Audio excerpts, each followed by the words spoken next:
जय हिंद, जय भारत, वंदे मातरम। साथियों, आप देख रहे हैं फौजी न्यूज़ 24 में महेश चौहान भिवानी से। अगर हम बात करें भिवानी की सड़कों पर, एक बार फिर बजरंग दल और विश्व हिंदू परिषद के कार्यकर्ता उतर चुके हैं और इनका ये कहना है कि किया जाए, क्योंकि अंदर दौरा है वो बंगाल के द्वारा किया जा रहा है। साथ ही आप सड़कों पर उतर चुके हैं। इन्होंने कहा है कि राष्ट्रपति के नाम ज्ञापन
आज पूरे भारत में विश्व हिंदू परिषद जिला केंद्रों पर ज्ञापन और विरोध प्रदर्शन कर रहा है, क्योंकि पिछले कुछ दिनों से वक्फ बोर्ड की आड़ में वहाँ के बंगाल के मुर्शिदाबाद के जो मुस्लिम युवक है वो हिंदुओं के ऊपर अत्याचार कर रहे हैं, और जो बंगाल की सरकार है, ममता सरकार है, वो मूक दर्शक बनकर उनको देख रही है। तो विश्व हिंदू परिषद ने राष्ट्रपति से ये मांग की है कि वहां पर जल्द से जल्द राष्ट्रपति शासन लागू हो, और हम इसका ममता सरकार का कड़ा विरोध करते हैं।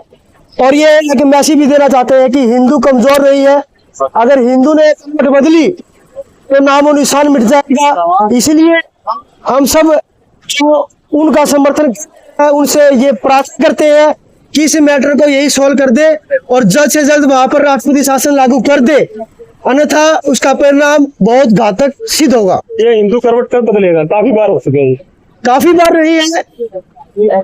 कुछ तो मजबूरियां हैं, अगर उस मजबूरियों का फायदा अगर वो नहीं देख रहे हैं तो वो दिन दूर नहीं है कि हमें भी हथियार उठाने पड़ेंगे, उनकी भाषा में ही जवाब देना पड़ेगा। पर हम संविधान को मानते हैं, इसीलिए ये विरोध प्रदर्शन कर हमारा दुख प्रकट कर रहे हैं, हमारी नाराजगी प्रकट कर रहे हैं। अगर हम संविधान को नहीं मानते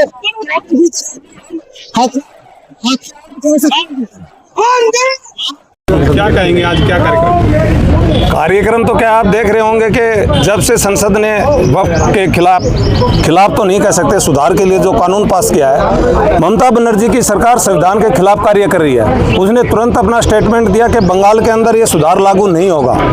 और अभी आपने देखा होगा कि जब राज्यपाल महोदय ने ये कहा कि मैं वहाँ पर जाकर के दौरा करूँगा, पीड़ित परिवारों से मिलूंगा, तो ममता बनर्जी ने राज्यपाल जी को भी यही कहा कि आपको दौरा नहीं करना चाहिए, आपको उन परिवारों से नहीं मिलना चाहिए। आप देख रहे होंगे मुर्शिदाबाद जो एक मुस्लिम बाहुल एरिया है, वहाँ पर हिंदुओं के साथ 4-5 दिन से लगातार घटनाएं घट रही हैं। कम से कम 250 से 300 परिवारों को वहाँ से पलायन करना पड़ा है। बहन बेटियों के साथ खिलवाड़ किया जा रहा है, दुकानों को जलाया जा रहा है, हिंदुओं को मारा जा रहा है। 2 बाप बेटा दोनों को जान से मार दिया, लगभग 40 बार किए उनके शरीर के ऊपर, और हिंदू वहाँ से पलायन करने को मजबूर हैं। अभी आज ये पूरे देश के अंदर विश्व हिंदू परिषद के द्वारा राष्ट्रपति महोदया को DC साहब के माध्यम से ज्ञापन दिया जाएगा, और एक चेतावनी है ये कि सरकार तुरंत इसके बारे में एक्शन ले और ममता सरकार को बर्खास्त करके वहाँ पर राष्ट्रपति शासन लागू करे, क्योंकि राष्ट्रपति शासन के बगैर वहाँ पर कोई सुधार होने वाला नहीं है। जब हम रामनवमी पे शोभा यात्रा निकालते हैं, उस पर पथराव होता है, अन्य कोई भी धार्मिक कार्यक्रम होता है उसी पे पथराव होता है। इसलिए अब तुरंत प्रभाव से सरकार को एक्शन लेना पड़ेगा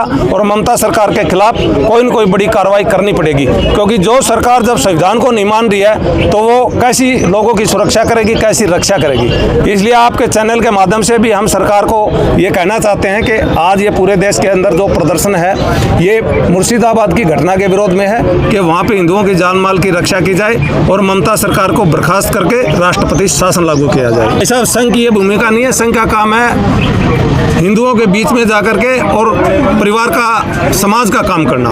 ये काम बीजेपी का है, बीजेपी पार्टी करती है, वो उसका काम है किसको प्रधानमंत्री बनाना है और किसको नहीं बनाना है। संघ का इसमें कोई रोल नहीं होता। सुझाव लिए जाते सकते हैं, सुझाव देता होगा संकल्प। अगर ज्ञापन के बाद भी कोई सुझाव आपका समाधान नहीं होता तो आगे क्या रणनीति रहेगी? आगे जैसे भी केंद्र की योजना होगी उसके अनुसार आगे कार्यकर्ता काम करेंगे और हम ऐसे विरोध प्रदर्शन जारी रखेंगे जब तक ममता सरकार के खिलाफ कोई न कोई कार्रवाई नहीं हो जाती। हम चुप बैठने वाले नहीं हैं। मुर्शिदाबाद के अंदर लगातार हिंदुओं को निशाना बनाया जा रहा है, चिन्हित करके हिंदू घरों को आग लगाई जा रही है। जिस प्रकार अभी कुछ दिन पहले पे 2 हिंदुओं को जो बाप बेटे थे उन्हें घर से निकाल के जान से मार दिया जाता है, उसके बाद भी वहाँ की सरकार चुप बैठी हुई है। मुर्शिदाबाद के अंदर लगातार 5 वर्ष में 5 बड़े दंगे हुए हैं, जो एक सीए के विरोध में हुआ, एक रामनवमी के विरोध में हुआ, एक दुर्गा पूजा के विरोध में हुआ, एक दंगा भी चल रहा है वक्फ बोर्ड के लिए। वक्फ बोर्ड बिल अब पास हो चुका है, उसके बाद विरोध का क्या तुक बनता है और कोई भी विरोध जो वहां पे होता है बंगाल के अंदर वो आखिर में हिंदू विरोधी रूप क्यों ले लेता है? आखिर क्यों वहां पे हिंदुओं को यहाँ पर निशाना बनाया जाता है, हिंदू की दुकानें लूटी जाती है, हमारी बहन बेटी की इज्जत खेला जाता है, उन्हें धमकी दी जाती है, अगर तुम लोगों ने अपनी चूड़ी नहीं उतारी, तुमने अपना सिंदूर नहीं मिटाया, तुम उठा के ले जाएंगे, तुम्हें जान से मार देंगे। ऐसा कब तक चलता रहेगा? ममता सरकार चुप क्यों है? क्यों जब भी वहाँ पे हिंदू मरता है, हिंदू कटता है, वो चुप रहती है? हम एक ही मांग करते हैं राष्ट्रपति जी से, वहाँ पे राष्ट्रपति शासन लगाया जाए और ममता सरकार को बर्खास्त किया जाए, तभी वहाँ का हिंदू सुरक्षित रह पाएगा, अन्यथा वहाँ का हिंदू सेफ नहीं रहेगा। और मुर्शिदाबाद के अंदर हिंदू पहली अल्पसंख्यक है, वहाँ पे हिंदुवादी 35% की है, जिसने अब लगभग 500 परिवारों ने वहाँ से पलायन शुरू कर दी है। तो हम चाहते हैं हिंदू का पलायन वहाँ पर रुके और जो हिंदू वहाँ पर हैं उनकी सरकार गारंटी ले सुरक्षा की। लेकिन हिंदू विडम्बना इस देश के अंदर कहने को हिंदुस्तान है ये, और यहाँ पे हिंदू सुरक्षित नहीं है। जहाँ जहाँ हिंदू की आबादी घटती है वहाँ वहाँ हिंदू कटता है, हिंदू मरता है। खाली हिंदू नहीं कटता, वो देश का हिस्सा भी कट जाता है। उदाहरण के तौर पे जम्मू कश्मीर में कश्मीर घाटी है जो, वो हमारे कब्जे में नहीं है। केरला के अंदर तिरंगा जलाया जाता है। इसी प्रकार बांग्लादेश के अंदर, बंगाल के अंदर भी जहाँ पे हिंदू अल्पसंख्यक हो चुका वहाँ पे कानून नहीं चल रहा है, वहाँ पे शरिया का कानून चलने लग रहा है। पूरे देश में बड़े स्तर पे विरोध प्रदर्शन किया जा रहा है। अगर वहाँ पे हिंदू का पलायन नहीं रुकता, हिंदुओं पर अत्याचार नहीं रुकता, तो जो भी संगठन योजना बनाएगा उस पर काम किया जाएगा। विश्व हिंदू परिषद कब तक ये जो ज्ञापन खेलता रहेगा या आगे कुछ होगा? क्योंकि बहुत ज्ञापन आप लोग पहले भी दे चुके हैं। जी, ज्ञापन देना हमारा काम है, सरकार को चेतावनी देना हमारा काम है। ज्ञापन के माध्यम से हम लोग सरकार को चेतना देते, चेतावनी देते हैं। अगर सरकार नहीं जागी तो बजरंग दल को अपना काम करना आता है। हमने पहले भी कई बार ईंट का जवाब पत्थर से दिया है और हम अब भी सक्षम हैं इनको जवाब देने के लिए। लेकिन के अंदर टीएमसी सरकार है जो कि कहीं ना कहीं मुस्लिमों की तुष्टिकरण की राजनीति करती हुई आ रही है, और आज से करती हुई नहीं आ रही, सदा करती हुई आ रही है। इसलिए हम इसका विरोध कर रहे हैं। सरकार कोई भी क्यों ना हो, जो हिंदू विरोधी काम करेगी हम उसका विरोध करेंगे। उदाहरण के तौर पर जब मेवात में हिंसा हुई थी तो हमने यहाँ पे विरोध किया था भाजपा सरकार का भी। ये करेंगे जो बांग्लादेशी बंगाली यहाँ पे रह रहे हैं उनकी जाँच करवाई जाए। कुछ दिन पहले जयपुर में एक मामला आया था, इसके अंदर एक दुकान से लगभग 80 किलो सोना चोरी कर लिया गया था। वो घटना यहाँ भी घट सकती है, इसलिए हम चाहते हैं जो दुकानदार भाई हैं, खासकर सराफा बाजार के, वो उनकी जांच करवाएं तभी दुकान पर रखें, अन्यथा वो घटना यहाँ भी हो सकती है।